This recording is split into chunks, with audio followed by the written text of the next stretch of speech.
தம்பி விஜய் வர கேஸ் விலை ஏறினதுக்கு ஒரு பெரிய இது கொடுத்துருக்காரு அறிக்கை. கச்சா எண்ணெய் ஏறிடுச்சான், இறங்கலையாம். ஒரு அதிகாரப்பூர்வம் விஞ்ஞானபூர்வம் அங்கே இருக்கா? எங்கள் மாநில தலைவரோட அறிக்கையை பாருங்க, விஜயோட அறிக்கையை பாருங்க. அவர் தெளிவாக எவ்வளவு ஏறி இருக்கு, இதற்கு முன்னால் நம்ம எவ்வளவு கொடுத்தோம், எவ்வளவு குறைச்சோம், இன்னைக்கு தவிர்க்க முடியாத காரணத்தினால ஏற்றப்பட்டிருக்கிறதுன்னு. சும்மா பொதுவா நான் கேட்கிறேன், உங்களை டிக்கெட் எவ்வளவு விற்கிறீங்க? பிளாக்ல டிக்கெட். மரியாதைக்குரிய பாரத பிரதமர் கருப்பு பணத்தை ஒழித்தார், பிளாக் மணியை ஒதுக்கித்தார். அதனால தான் அடிக்கடி நான் சொல்லுவேன், என்னோட கோட்டும் ஒயிட்டு, என் நோட்டும் ஒயிட்டுன்னு சொல்லுவேன்.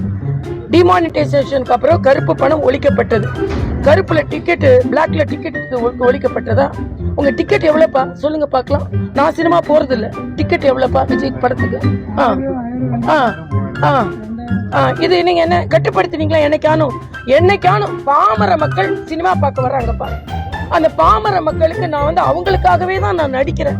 எனக்கு சுயலாபமே கிடையாது. அவங்களை என்டர்டெயின் படிக்கிற மட்டும் தான் நான் நடிக்கிறேன்.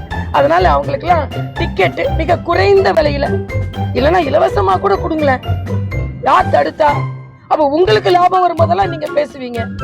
ஒன்னும் தெரியாம தயவு செய்து விஜய் போன்றவர்கள் பேச வேண்டாம். நீங்க பிளாக்ல டிக்கெட் வச்சீங்க, சினிமா டிக்கெட்டை உயர்த்தி விட்டீங்க, சினிமாக்குள்ள பாப்கார்ன கூட வைத்தீங்க. அரசியல் களம் விஜய்க்கு ஒண்ணும் தெரியலன்னு சொல்ல வரீங்களா மேடம்? நிச்சயமா விஜய்க்கு ஒண்ணும் தெரியல. அரசியல் களத்துல விஜய்க்கு ஒண்ணும் தெரியல. ஒன்னும் தெரியல நான் சொல்லல.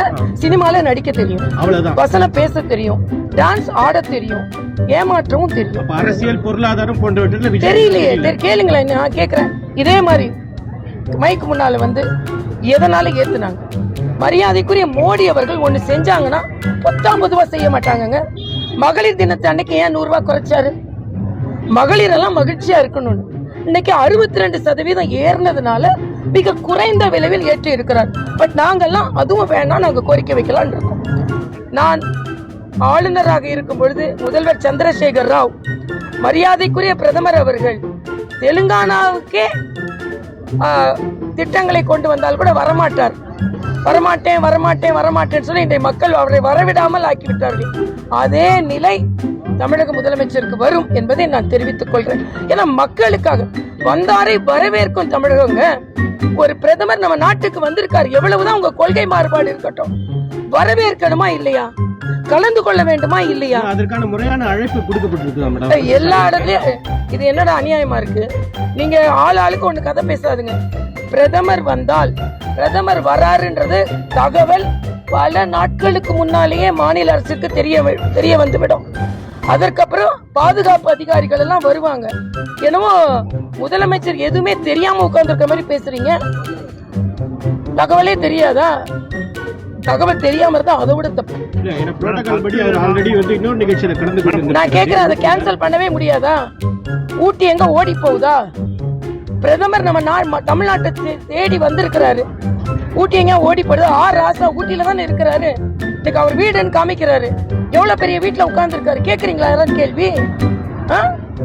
அதனால தவறு தவறு தவறு. முதல்வர் பிரதமரை வரவேற்று இருக்க வேண்டும். அரசு விழாவில் கலந்திருக்க வேண்டும். ஒண்ணு கொடுக்கல நீங்க 8300 கோடி ரூபாய்க்கு தமிழக மக்களுக்கான திட்டங்களை அறிவிக்கிறார்.